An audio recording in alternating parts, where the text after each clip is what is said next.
मैंने शायद 1 महीने पहले एक इंस्टाग्राम पे रील बनाई थी जो कि एक हॉरर स्टोरी थी एंड वो कुछ 3-4 मिलियन क्रॉस हो गए थे उसके व्यूज, लाइक बहुत ज़्यादा वायरल हो गई थी, बहुत ज़्यादा चर्चे में थी ये कहानी है मुंबई के एक पास के ही शहर भाईंदर की। भाईंदर में एक ब्रिज है जिसे भाईंदर खाड़ी कहते हैं उस इलाके को, एंड ये ब्रिज भाईंदर को नायगांव से कनेक्ट करता है। लेकिन ये जगह बहुत ज़्यादा हॉन्टेड है कि ये जो ब्रिज अभी आप देख रहे हो आपके नज़रों के सामने, इस ब्रिज से कितने सारे लोगों ने आत्महत्या करी है। ये जो आप नीचे पानी देख रहे हो, यहाँ पे बहुत से लोगों की लाशें हैं। ये पानी इतना ज़्यादा गहरा होता है ब्रिज से कूदने के बाद कि यहाँ पे कोई भी बच नहीं पाता है। ये एक सुसाइड पॉइंट ही है उस इलाके में, इसको एक सुसाइड पॉइंट कहा जाता है।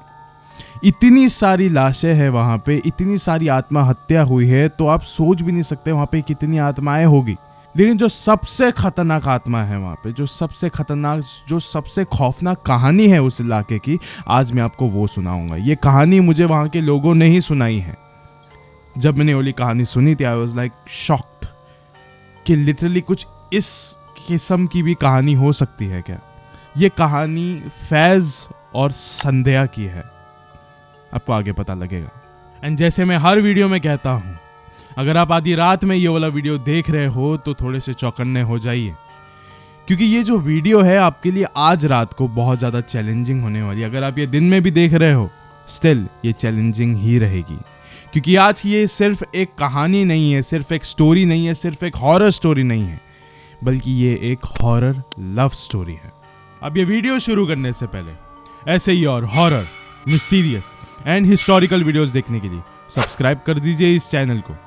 अब ये कहानी शुरू होती है। कई सालों पहले मुंबई में एक लड़का रहा करता था, फैज, एंड वो मुंबई के ही एक कॉलेज रिजवी में पढ़ा करता था। एक्चुअली वो मुंबई में नहीं रहता था, मुंबई के पास के एक शहर नायगांव में रहा करता था।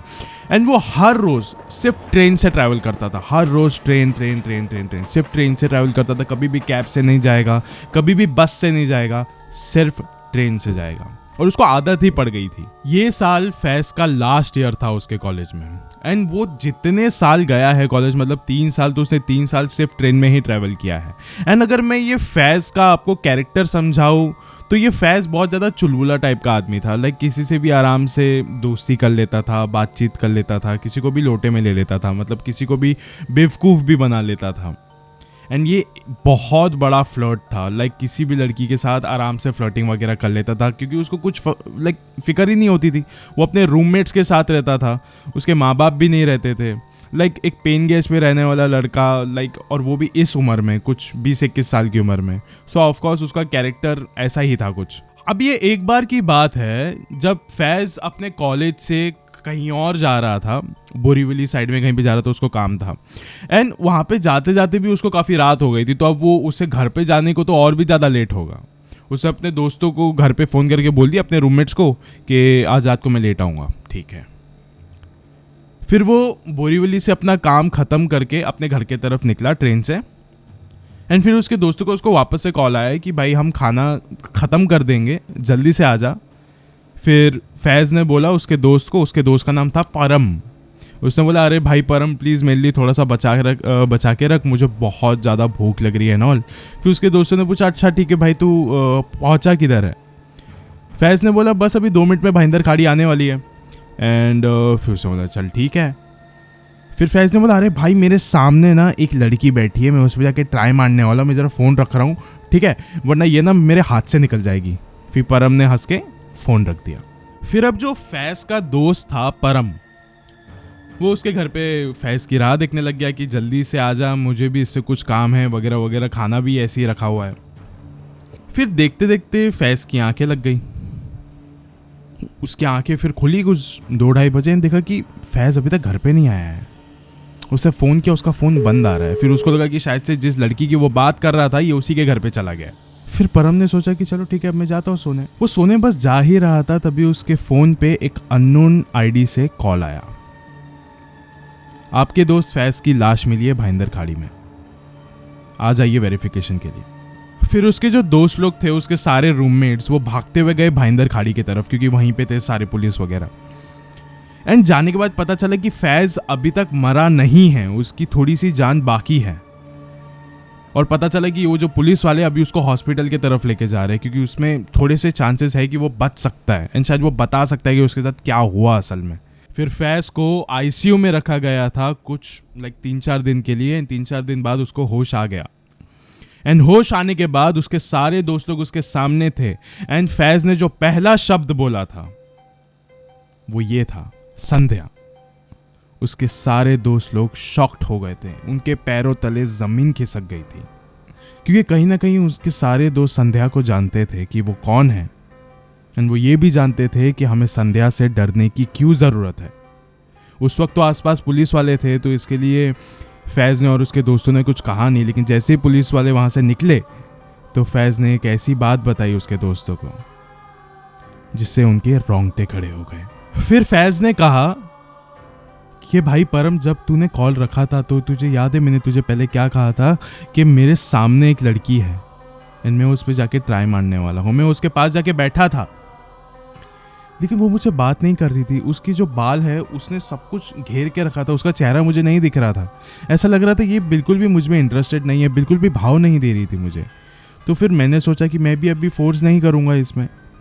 एंड वैसे भी भाईंदर खाड़ी आने वाली थी, तो मैं सोचा कि मैं ट्रेन का जो एग्जिट है वहाँ पे जाके खड़ा हो जाता हूँ, हवा आएगी। मैं वहाँ पे जाके खड़ा हो गया। फिर जैसे ही भाईंदर खाड़ी आई, वो जो लड़की थी वो उठ के मेरे बगल में आके खड़ी हो गई एंड खड़े होके रोने लग गई। एंड पता नहीं कैसे उसके रोने की आवाज़ें सिर्फ मैं सुन सकता था और कोई भी नहीं देख रहा था हमारे तरफ, सिर्फ मैं और वो ही वहाँ पे खड़े थे और उसकी रोने की आवाज़ें सिर्फ मेरे ही कानों में सुनाई दे रही थी। एंड फिर वो लड़की मेरे बगल पे खड़े होके बस रोते रही। एंड फिर मैंने उसको पूछना भी चाहा कि आपको हो क्या गया है, आप यहाँ पे खड़े होके रो क्यों रहे हो। एंड वो लड़की प्रेग्नेंट थी। फिर फैज़ ने बोला चलो ठीक है, मैं इसको देखता ही नहीं हूँ यार, कुछ नहीं करता हूँ, जैसे नायगांव आएगा मैं वहाँ पे उतर जाऊँगा।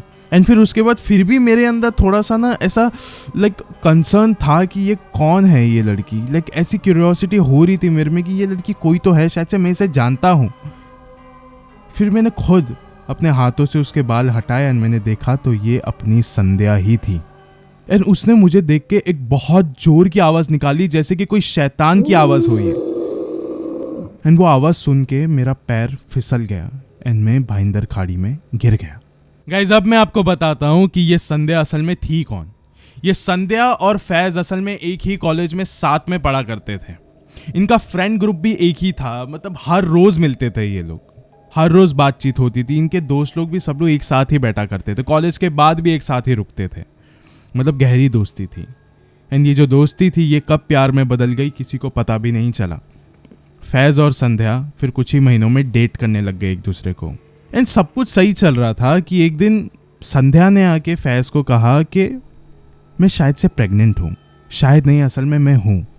फैज़ ये सुन के हैरान हो गया था। फैज़ तो ये चाहता था कि संध्या जल्दी से जल्दी अबॉर्शन करा ले, क्योंकि फैज़ को अपने ऊपर कोई भी रिस्पॉन्सिबिलिटी नहीं चाहिए थी। उसके माँ बाप नहीं थे, कोई भी नहीं था। एंड उसका फाइनेंस भी बहुत इतना कुछ खास नहीं था, फाइनेंशियल हालत भी उसकी अच्छी नहीं थी। फिर संध्या ने बोला अरे लेकिन मेरे पापा तो बहुत ज़्यादा रिच है, तो फिर सब कुछ सही हो सकता है। फिर भी फैज़ ने कहा कि नहीं यार, नहीं चाहिए मुझे ये सारी चीज़ें। संध्या मान ही नहीं रही थी, उसे करना ही नहीं था अबॉर्शन। फिर फैज़ ने बोला चल ठीक है, आज तू मेरे घर पे चल, मुझे तुझसे कुछ बात करनी है। वो उससे ट्रिक करके ट्रेन से लेके चला गया। ट्रेन से लेके जाने के बाद उसने उसको एक आखिरी बार पूछा कि क्या तू अबॉर्शन करेगी या नहीं। उसने बोला नहीं करूँगी। ट्रेन उस वक्त भाईंदर खाड़ी के ऊपर से जा रही थी। फैज़ ने संध्या को धक्का दे दिया पानी में। उसकी लाश कभी भी नहीं मिली, कभी भी नहीं। ये सारी बातें फैज़ ने उसके दोस्तों को ऑलरेडी बता के रखी थी। इसके लिए सब लोग जानते थे ये सब कुछ के बारे में कि कैसे उसने संध्या को धक्का मार के उसको मौत दे दी थी। अब ये सारी बातें भूलने का समय आ गया था, ये फैज़ का कहना था। सब लोग भूल गए थे इस बातों को। अब ये सारी चीज़ों को होके 1 महीना बीत गया था और आज फैज़ का फेयरवेल था। वो फेयरवेल में जाके अपने घर वापस लौट रहा था, वो भी ट्रेन से। पहली बार आ रहा था अभी वो ट्रेन में। ये सारी चीज़ें होने के बाद उसके दिमाग में ये सारी चीज़ें तो चल रही थी, बट स्टिल वो भूलने की कोशिश कर रहा था। फिर परम ने उसको वापस से कॉल किया था जैसे वो हमेशा करता है, ये पूछ के कि तू किधर है ना, आज लास्ट फेयरवेल है तो कहीं पे जाना है क्या। फैज ने कहा कि हाँ भाई आज कहीं पे जाते हैं, आज हम लोग एक बार में जाते हैं, जाके एंजॉय करते हैं जरा, वैसे भी बहुत ज़्यादा तकलीफें देख ली हमने, अभी हम थोड़ा एंजॉय करते हैं। परम ने कहा चल ठीक है, तो 1 घंटे में मेरे को कॉल कर और बता कि मेरे को आना किधर है। फिर जो परम था उसने अपने बाकी सारे रूममेट्स को भी कह दिया था कि अभी ये फैज़ आता ही होगा, 1 घंटे में वो कॉल करके बताएगा कि हमको आना किधर है, फिर हम लोग वहाँ पे पहुँच जाएंगे। ठीक है। परम ने 1 घंटे तक इंतज़ार किया एंड फिर उसको कॉल आया एक अननोन कॉलर आईडी से, कहते हुए कि आपके दोस्त फैज़ की लाश मिली है भाईंदर खाड़ी में, आ जाइए उसे लेने। आज इस वीडियो के अंत में मैं आपसे बस इतना ही कहना चाहता हूं कि ये जो कहानी अभी आपने सुनी है, ये साल 2018 और 19 में मनोरंजन के लिए लोग एक दूसरे को सुनाते थे। लेकिन जब मैं पर्सनली भाईंदर खाड़ी गया, मैंने भी कुछ लोगों से वहाँ पे बातचीत करी, उन्होंने कहा कि असल में ये वाली बात सच है। हम लोग इसको सिर्फ एक कहानी इसलिए कह देते हैं क्योंकि लोग कुछ ज़्यादा इसके बारे में सोचने ना लग जाए, लेकिन ये कहानी सच है। भाईंदर खाड़ी के उस ब्रिज से कितने सारे लोग कूद के हमेशा सुसाइड कर लेते, इसलिए तो उसे सुसाइड पॉइंट कहा जाता है। बहुत सारे लोग, एंड जो भी इस किनारे पे खड़े होके आधी रात में देखता है, वो अक्सर ये आके कहता है कि हर रात को हम देखते कि वहां से एक लड़की उस ब्रिज से कूद के अपनी जान दे देती है, और अगर हम दूर से देखें पानी की तरफ तो वो बिल्कुल भी हाथ पैर नहीं मारती है, बस पानी के अंदर चले जाती है। जैसे कि ये रोज का हो गया है। ये क्या है, कौन है, क्या ये कोई आत्मा है, क्या ये कोई शैतान है, हमें कभी कुछ समझ में नहीं आता है।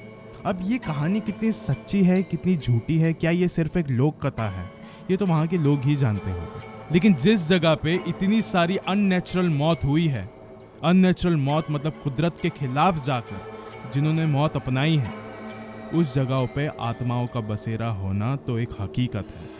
और यहाँ पे तो बहुत सारी ऐसी मौतें हुई है भाईंदर खाड़ी। गाइस अभी आप मानो या ना मानो, जहाँ पे भी ऐसे अननेचुरल डेथ होती है वहाँ पे आत्माओं का बसेरा रहता ही है। हो सकता है कि अभी आप जिस जगह पे रह रहे हो वहाँ पे कई सालों पहले किसी ने तो आत्महत्या करी हो, वो भी अभी वहीं पे हो, आपके बगल में, आपको देख रहा हो सकता है, मेरे भी अगल बगल में हो सकते हैं शायद से। ये हर जगह पे होता है। आत्माएं, जिन, जिन्नात हर एक जगह पे होते हैं। आप मानो या ना मानो, बट ये एग्जिस्ट करते हैं। आपको इसे मानना चाहिए, वरना जिस दिन ये आपके सामने आ जाए हकीकत में, वो रात शायद से आपकी बहुत ज़्यादा भारी रात हो सकती है। आप उसे झेल नहीं पाओगे। यकीन कर लो, यही बेहतर है। शुक्रिया।